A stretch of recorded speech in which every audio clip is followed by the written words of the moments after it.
네, 이재명 대통령이 취임 첫날부터 숨가쁜 일정을 소화하고 있습니다. 네, 관련해서 오늘 배종우 민주당 선대위 공보특보, 정호김 전 국회의원 두 분과 이야기 나눠봅니다. 두 분 어서 오세요. 안녕하십니까? 네, 안녕하세요. 이재명 대통령이 오늘 직접 주요 인선을 발표했습니다. 국무총리 김민석 의원, 비서실장 강훈식 의원, 안보실장 위성락 의원, 국정원장 이종석 전 통일부 장관, 대변인 강유정 의원. 직접 인선을 발표했고 그 구성원은 어떻게 평가해야 됩니까? 일단 대통령께서는 세 가지 기준을 얘기를 했더라고요. 하나는 이제 충직, 그리고 두 번째로는 유능, 그리고 세 번째는 이제 통합을 얘기를 했는데, 제가 볼 때는 역시 이제 권위선거에 의해서 조기 대선에 따라서 인수위 없이 바로 지금 국정이 시작이 되니까 국정 공백 없이 하려면 평소 이재명 대통령과 호흡이 잘 맞는 그런 인물들로 이번에 이제 주요 인사를 했다라는 것 하나하고, 두 번째로는 역시 유능함, 능력 있는 일꾼을 선택한 것이 아닌가 이렇게 생각이 되고요. 특히 이제 오늘 발표한 인사 중에 가장 눈에 띄는 대목은 현역 국회의원이 4명이나 차출이 됐어요. 비례대표는 이제 2명인데 지역구 선출직 국회의원 2명 같은 경우는 이제 보궐선거를 해야 되지 않습니까? 그럼에도 불구하고 김민석 국무총리, 이 내정자 신분이죠. 국회 인준을 받아야 되니까. 그리고 강훈식 비서실장을 또 발탁을 했다라는 것은 역시 이 당에서 유능한 그런 자원을 가져와서 당의 확실한 뒷받침 아래 힘있게 국정을 운영을 해 나가겠다. 그런 판단으로 보여지고요. 그리고 경호처장 같은 경우는 군 내부에서 굉장히 신망이 높은 분이더라고요. 그래서 역시 이제 경호처 혁신이 좀 필요한 그런 상황 아니겠습니까? 윤석열 대통령 시절에 경호처가 체포영장 발부를 방해하는 그런 문제, 그리고 또 증거를 인멸한 그런 의혹들을 받고 있기 때문에 그런 부분이 좀 필요하고, 그리고 또 국정원장 같은 경우는 이제 이종석 노무현 정부 시절에 통일부 장관 출신 아니겠습니까? 이분을 이제 발탁한 것이 역시 이제 남북 관계가 지금 굉장히 경색돼 있는데 여기에 좀 뭔가 돌파구를 마련해 보겠다라는 그런 포석의 인사가 아닌가 생각이 됩니다. 국무총리는 의원 겸직이 가능한 것 같고요. 지금 그러면 정 의원님은 이번 인사에서 어떤 생각이 드셨어요? 잘된 인사라고 보시는지 아니면 어떻게 보시는지 궁금하네요. 지금 이야기가 나왔듯이 이게 대통령 보궐선거나 같고 또 인수위를 지금 이제 그 과정을 거치지 않기 때문에 아무래도 측근 중에서 특히 가까운 국회의원들 중에서 지금 이제 인선이 되는 것 같다라는 느낌을 많이 받고요. 국무총리 같은 경우는 그 국회의원직을 굳이 포기하지 않아도 되는데, 제가 볼 때는 우리나라가 지금 이제 개헌 얘기도 나오잖아요. 그래갖고 대통령제, 연임제냐, 중임제냐 뭐 이런 얘기도 나오는데, 지금 이렇게 많은 국회의원들이 내각에 참여한다면은 결국 의원 내각제하고 무슨 차이가 있을까라는 생각을 하는 사람들도 있을 거라고 보고요. 케미가 맞는 것도 필요하고, 또 당분간은 지금 우리 한적한 국정 현안이 있기 때문에 야당도 어떤 그런 극단적인 상황이 아니면 협조하는 그런 허니문 기간을 경유하는 것이 전체 사회의 통합을 위해서 바람직한데, 문제는 뭐냐면은 지금 민주당이 과반수 거대 과반이죠. 그러다 보니까는 무슨 인사청문회는 이미 이제 지난 정권들을 통하면서 거의 형해화돼 버렸고, 국무총리 같은 경우는 국회의 동의를 얻어야 되지만 이미 과반수를 민주당이 확보하고 있기 때문에 큰 문제가 안 되지만, 중요한 거는 결국은 이제 그런 인사청문회에서 어떤 문제가 대두됐을 때 그것을 어떤 식으로 경청하고 처리하느냐라는 그 모습을 보면서 그게 통합에도 변수가 되고 또 그 여론과 신뢰에도 변수가 되거든요. 그렇기 때문에 그런 차원에서 조금 이제 바라다 볼 부분이 있다 이렇게 생각합니다. 그러니까 첫 인선이라서 좀 이렇게 너그럽게 바라봐 주시는 상황이네요. 저는 당분간은 지켜볼 생각이고요. 가장 중요한 거는 경제와 민생입니다. 그래서 그런 부분에 대해서 얼마만큼 야당의 협조를 견인하면서 결국은 긍정적인 방향으로 나가는지를 좀 지켜보는 기간이 필요하다고 생각합니다. 그럼 장관들의 인선들은 지금 민주당의 의석수가 굉장히 많으니까 인선은 빨리 되겠네요. 속도감 있게. 그렇습니다. 문재인 정권 시절에는 이제 출범할 때 여소야대였거든요. 예. 당시 이제 120석밖에 안 됐단 말이에요. 그러다 보니까 조각을 완성하는데 상당히 오랜 시간이 걸렸죠. 네. 뭐 한 7달 정도 걸렸어요. 그리고 김대중 정부 시절에도 조각하는데 170일이 예. 넘게 이렇게 오래 걸렸단 말이에요. 역시 이제 여소야대 정부였기 때문에 그런데 네. 지금 말씀하신 대로 이재명 대통령 정부는 뭐 압도적인 우세의 여대 야소단 말이에요. 지금 뭐 범여권을 하면 한 190석 가까이 되니까 예.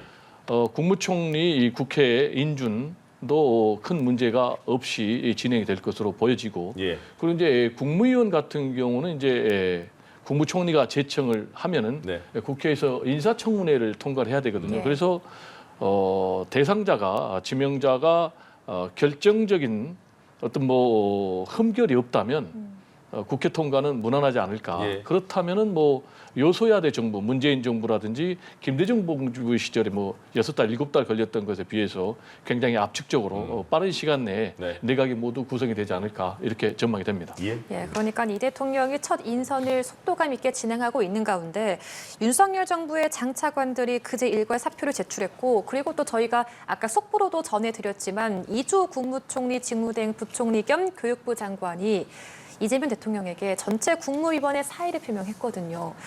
이재명 대통령이 수리 여부를 결정할 텐데 어떻게 보시나요? 일단 뭐 선별적으로 수리한 것은 이제 불가피해 보이고요. 예. 그렇지만 이제 국무회의를 하려면은 이 정족수가 충원이 돼야 됩니다. 일단 국무회의는 대통령 총리 포함해서 15인 이상 그리고 30인 이내로 구성이 돼 있고 네.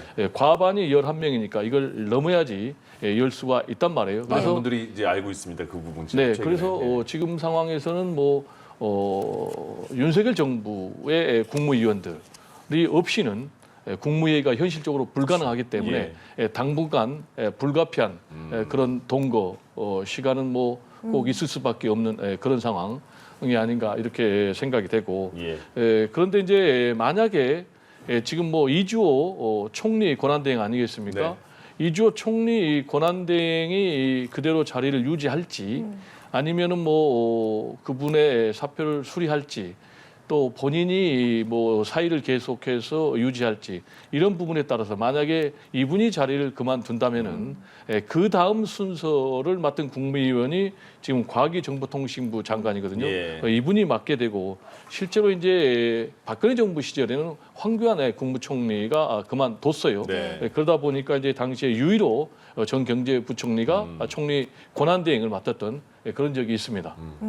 그러니까 지금 이주 국무총리 직무대행 부총리 겸 교육부 장관이 이 전체 국무위원 사의를 표명했는데 아까 말씀해 주신 것처럼 국무회의 정족수 유지를 위해서 뭐 어색한 동거는 불가피하다 이렇게 말씀해 주셨거든요. 어떻게 생각하시나요? 그 불가피할 수밖에 없는 현실이죠. 네. 사실 우리가 지금 두 번째 탄핵에 의한 새로운 정권 교체이기 때문에 어쨌든 법과 기준에 맞춰서 국무회의를 열더라도 그러려면 아마 모두 다 사의를 표명했다 그래서 사표를 수리하기는 쉽지 않을 것 같다라고 생각이 듭니다. 예. 국무회의는 어쨌든 열긴 열어야 되니까요. 계속 봐야겠습니다. 용산 집무실 일단 오늘 대통령실에 이재명 대통령이 들어갔잖아요. 근데 본인은 청와대 빨리 수리해서 몇 개월 안에 옮기고 싶다 이렇게 말을 했는데 그러면 그렇게 될까요? 시간은 뭐 걸릴 수밖에 없는 예. 거죠. 지금 뭐 이재명 대통령의 의중은 분명한 것 같아요. 용산은 부적격하다. 예. 그리고 청와대가 최적지다. 그 이유는 뭐 경호 문제라든지 네. 특히 이제 보안 문제. 용산 대통령 집무실 같은 경우는 아파트 숲에 완전히 둘러싸여 있기 때문에 예. 경호도 문제지만 이 보안이 굉장히 문제다. 네. 그래서 청와대로 복귀하겠다라는 이제 의중을 분명히 밝혔는데 문제는 이제 청와대 같은 경우는 이미 일반 국민들에게 공개를 했지 않습니까? 그래서 여러 가지 시설들을 다시 복구를 해야 되니까 예. 그러면 이제 앵커께서 말씀하신 대로 시간이 좀 불가피한 그런 상황. 예. 그러면 어떻게 해야 되느냐? 당분간은 뭐 용산 집무실로 예. 본인이 뭐 출퇴근할 수밖에 없는 그런 상황. 그렇지만은 뭐 아무래도 본인이 원하지 않는 그런 장소에 근무할 수는 없잖아요, 오랫동안. 예. 그래서 뭐 최대한 네. 속도를 빨리 해서 청와대로 옮겨서 예. 대통령 업무를 시작하지 않을까 이렇게 생각이 됩니다. 그러니까 청와대로 갈지 모른다는 생각 때문에 그 청와대 관람 예약이 굉장히 늘었대요. 그 전에 한 번이라도 봐야 될 것 같다고. 그러니까 청와대로 옮길까요? 애초에 예.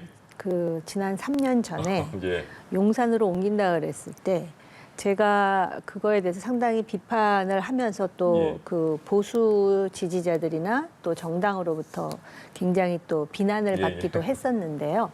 어찌됐든 일단 용산에서 3년 동안 대통령직을 수행하지 않았습니까?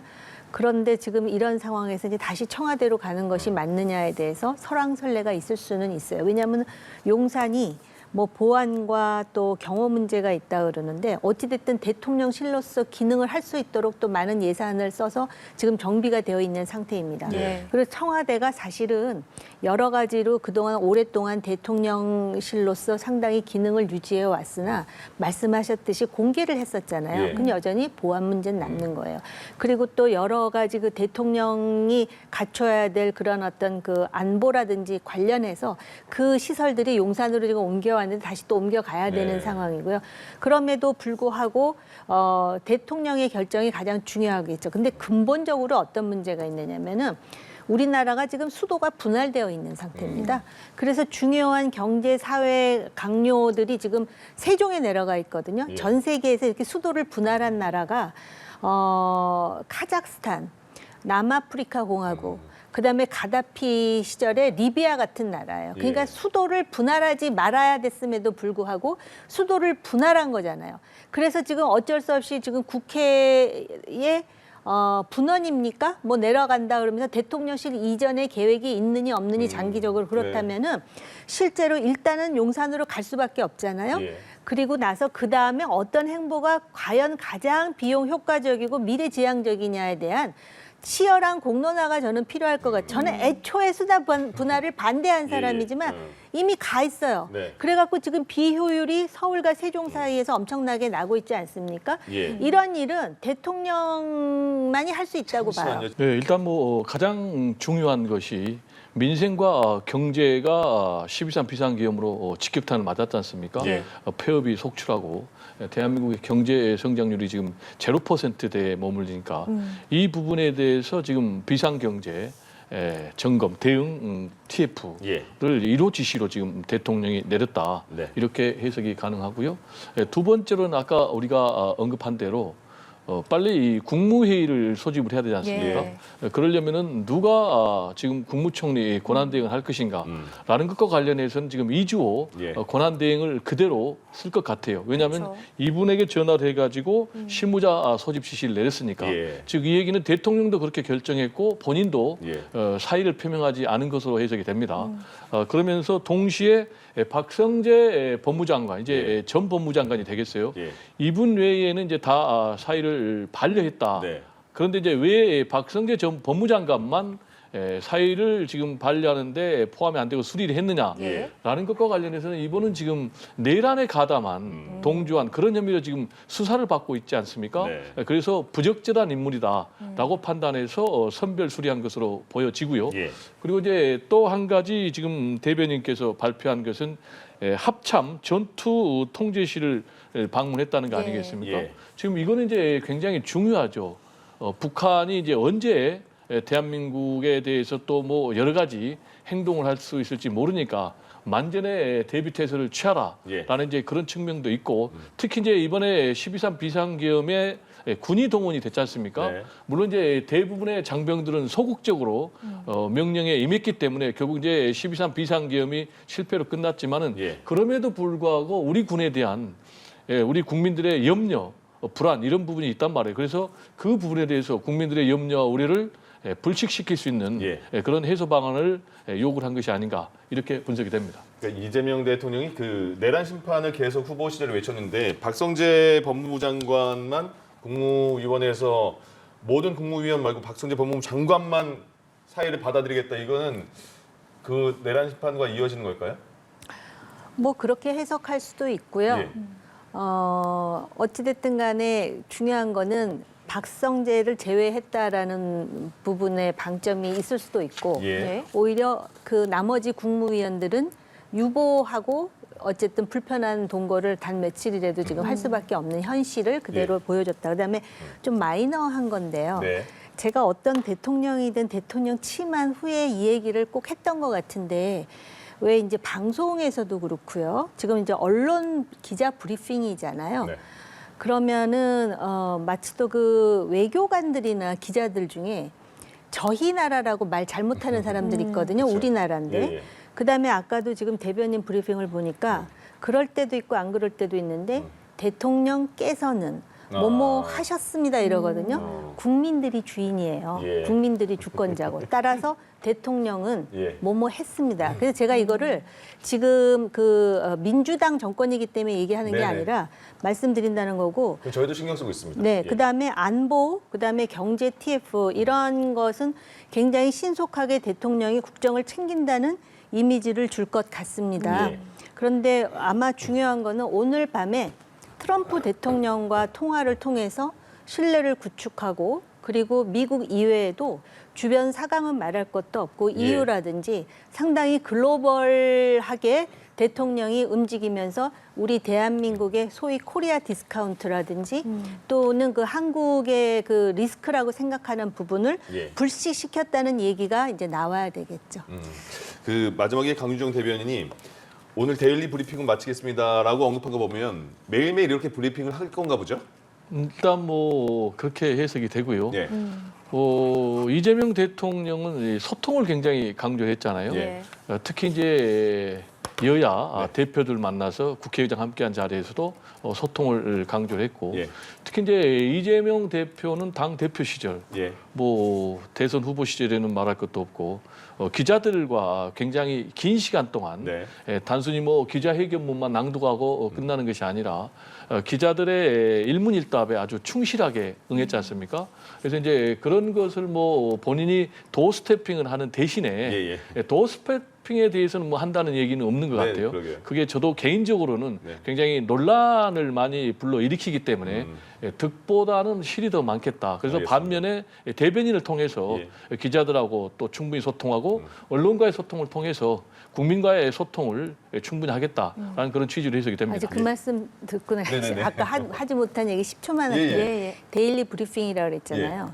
그럼 본인이 할 얘기 외에 기자들이 앉아 있지 않습니까? 기자 질문을 받아야 되는 거 아닙니까? 오늘 안 받았죠. 소통이라는 건 그게 소통이라는 말씀을 드리고요. 예. 그게 지금 왜 이 소통이 필요하냐?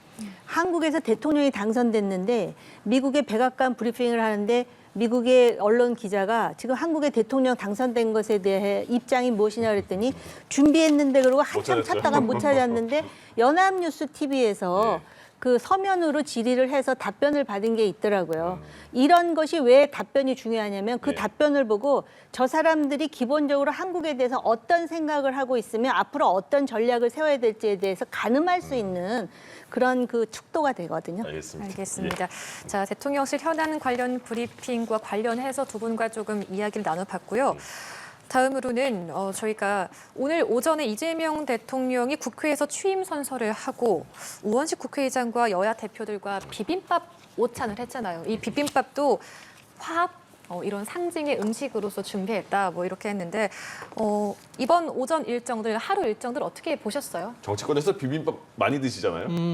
뭐 저는 개인적으로 비빔밥을 좋아합니다. 예. 왜냐하면 야채가 듬뿍 들어가면 예, 예. 건강에 좋으니까. 네, 맛있죠. 근데 저는 정치에 비빔밥 정치가 꼭 필요하다. 아, 예. 지금 뭐 우리 정치를 음식으로 비유하면 네. 비빔밥 정치가 아니라 네. 따로국밥 정치다. 식사를 안 하거든요. 근데 식사라는 거는 저는 개인적으로 이게 생명을 공유하는 거다. 네. 안 먹으면 죽잖아요. 근데 이게 함께 먹음으로 인해서 예. 상대를 적으로 인식하는 게 아니고 파트너로 인정하거든요. 근데 저는 개인적으로 지금 이재명 대통령이 이번만 하지 말고 예. 그냥 좀 수시로 여야 지도부들하고 저는 이렇게 식사 정치를 좀 했으면 좋겠어요. 그러게요. 그거 예. 자체가 상대를 인정하는 건데 예. 우리가 뭐 전임자를 비난하는 게 아니라 안타깝게도 윤석열 전 대통령 같은 경우는 뭐 취임해가지고 네. 제1야당 대표 그것도 0.7%포인트 차로 진 자신의 대선 경쟁자를 몇 년 동안 안 만났잖아요. 피의자라는 이유로 예. 그런 정치를 하면 안 된다라는 말씀 좀 드리고 네. 정말로 국민들도 비빔밥을 좀 원할 것 같아요. 예. 이 비빔밥 정치. 근데 이제 중요한 것은 이게 지금 시작은 잘 출발했는데 그렇죠. 과정도 중요하고 예. 특히 이제 마지막이 저는 중요할 것 같아요. 그래서 이런 부분이 변함없이 계속 이어졌으면 좋겠고 그리고 식사 자리에서 정말 공존의 정치를 얘기했거든요. 네. 죽이는 정치가 아니라 살리는 정치를 하자고 얘기를 했는데 이런 초심이 좀 끝까지 유지됐으면 좋겠다. 예. 그래서 식사를 많이 하면 많이 할수록 여야 지도부들과 저는 그러면은 이재명 대통령은 반드시 성공하는 대통령으로 자리마감한다. 왜냐하면 박근혜 전 대통령도 예. 대통령 된 뒤에 일절 자당 소속의 국회의원들도 아예 안 만났어요. 알겠습니다. 그러다 보니까 결국은 탄핵당했거든요. 알겠습니다. 그래서 좀 식사 정치 좀 꾸준히 하시라라는 말씀 좀 드립니다. 진짜 중요하죠. 예, 식사 정치 계속해서 필요성을 말씀해 주셨는데 실제로도 그 자리에서 앞으로 이런 자리가 좀 많았으면 좋겠다 이런 말이 나오기도 했거든요. 어떻게 보셨어요? 그 일정들? 그러니까 우리나라 인사 중에 밥 먹었니 이런 말 있잖아요. 예. 그래서 이 정치를 해도 꼭 식사를 해야 된다라고 생각을 하는 것 같은데요. 식사가 아니더라도 자주 만나는 그래서 오늘 이런 하나의 계기를 만든 거는 잘한 일이라고 생각을 하고요. 예. 그 지금 트럼프가 미국의 대통령임에도 불구하고 참 소통이 부족하거든요. 예. 그런데 과거에 오바마 대통령의 그 장면 중에 어떤 장면이 떠오르냐면은 그 정부가 국정 수행을 위해서 매우 중요한 법안을 처리해야 되는데 공화당의 협력이 필요하거든요. 그 대통령이 직접 미국의 국회의사당을 방문해서 개별적으로 그 의원들을 만나서 설득하고, 그러니까 식사는 지금 시간이 걸려요. 근데 우리나라는 꼭 밥을 먹어야 그리고 또 술 한 잔을 걸쳐야 뭔가가 해결된다고 생각하는데 예. 그런 문화도 지금 우리 급한 일이 되게 많습니다. 예. 그러니까 식사 정치, 그래서 일정이 다르더라도 수시로 만나서 정말 아까 덧셈의 정치를 말씀하셨는데 그런 그 정치의 어떤 단초를 제공한다면 예. 이재명 대통령을 비판하는 사람들도 인식이 달라질 거예요. 아까 0.73% 차이 얘기하셨잖아요. 제가 그 계산을 해보니까 이재명 대통령이 49.42%를 받았습니까? 네. 그리고 김문수 후보와 이준석 후보의 득표율을 합치니까 49.49가 나오더라고요. 예. 이거는 팽팽하다라는 건데 예. 그래서 누가 잘했다 못했다를 얘기하려고 하는 게 아닙니다. 네. 이만큼 민심이라는 게 어떻게 선거를 통해서 이런 메시지를 주는지 좀 엄중하게 받아들여야 된다라고 생각을 했습니다. 그러네요. 이제 마지막으로 조금 전에도 나왔는데 그 강주영 대변인이 비상경제 TF 바로 가동하겠다 이렇게 의지를 대통령이 표명한 거잖아요. 처음 일성으로. 그리고 취임 선서 뒤에 완전히 새로운 나라를 만들라는 국민들의 간절한 염원에 응답하겠다 이렇게 말했어요. 그러니까 가장 그러면서 처음 한 그 행동이 비상경제 TF 가동.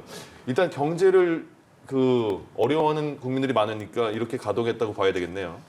지금 뭐 아까 말씀드린 대로 예. 굉장히 경제가 지금 어려워요. 특히 이제 폐업이 속출하면서 예. 영세 자영업자들은 살 수가 없는 거죠. 그래서 지금 비상경제 이 점검, 대응 TF를 구성하지 않으면 안 되는 거죠. 예. 아까 말씀드린 대로 이게 고리에 따른 보궐선거에 따른 그런 이제 정부 출범이다 보니까 인수위 준비 기간이 없단 말이에요. 그러니까 곧바로 예. 이 민생 경제로 회복을 해야 되고 그래서 지금 뭐 한 30조 정도 플러스 알파의 추경을 추경, 예. 지금 뭐 만들겠다라는 것인데 제가 볼 때는 뭐 이 부분에 대해서는 뭐 여야가 생각이 다를 수가 있지만 마지막 대선 무렵에는 김문수 후보도 30조 추경 공약을 내놨지 않습니까? 네. 저는 특히 이 서민 경제가 어렵고 내수가 침체된 이런 상황에서는 중앙정부가 재정을 통해서 경기를 부양해야 된다고 보거든요. 예. 그래서 이 부분에 대해서는 좀 여야가 초당적으로 좀 협력을 했으면 좋겠고요. 예. 초당적으로 협력하는 그런 정치에 시발점이 됐으면 하는 그런 바람입니다. 그러니까 시간도 없고 그런 상황에서 뭐 쌓인 일은 많고 풀 일도 많고 경제 먼저 해결하는 게 가장 우선순위라는 생각은 맞겠죠? 정확하죠. 예. 경제가 중요하고 대통령 임기가 뭐 10년, 20년 아닙니다. 5년 동안에 할 수 있는 일을 해가지고 적어도 사람들이 정권에 대해서 신뢰를 가지고 내가 과거보다 미래에 대해서 희망이 생겼다라는 그런 동기부여를 하는 게 굉장히 중요하고요. 예. 이 추경은 지금 뭐 여야 모두 지금 동감하는데 그러면 추경을 확보해서 어디다 쓰느냐는 매우 중요합니다. 그리고 이런 거 할 때 당장 TF를 만들고 위원회를 만들면 문제가 해결될 것 같지만 가장 중요한 건 대통령의 비전이지 않겠습니까? 그래서 어디에 쓰느냐가 굉장히 중요한데 예. 지금 교수님 초당적이라는 말씀을 해주셨거든요. 예. 이런 상황에서 경제를 다루어 본 사람 중에서 그래도 지금까지 한 사람 중에 제일 잘한 사람이 누구인지를 좀 찾아서 그 사람이 지금 민주당 안에 포함되지 않더라도 쓸 수 있는 그런 큰 그림을 그리는 대통령을 한번 보고 싶습니다. 알겠습니다. 자, 이재명 대통령 취임 첫날 행보들 오늘 배종우 민주당 선대위 공보특보 그리고 정호김 전 국회의원 두 분과 말씀 나눠봤습니다. 감사합니다. 고맙습니다.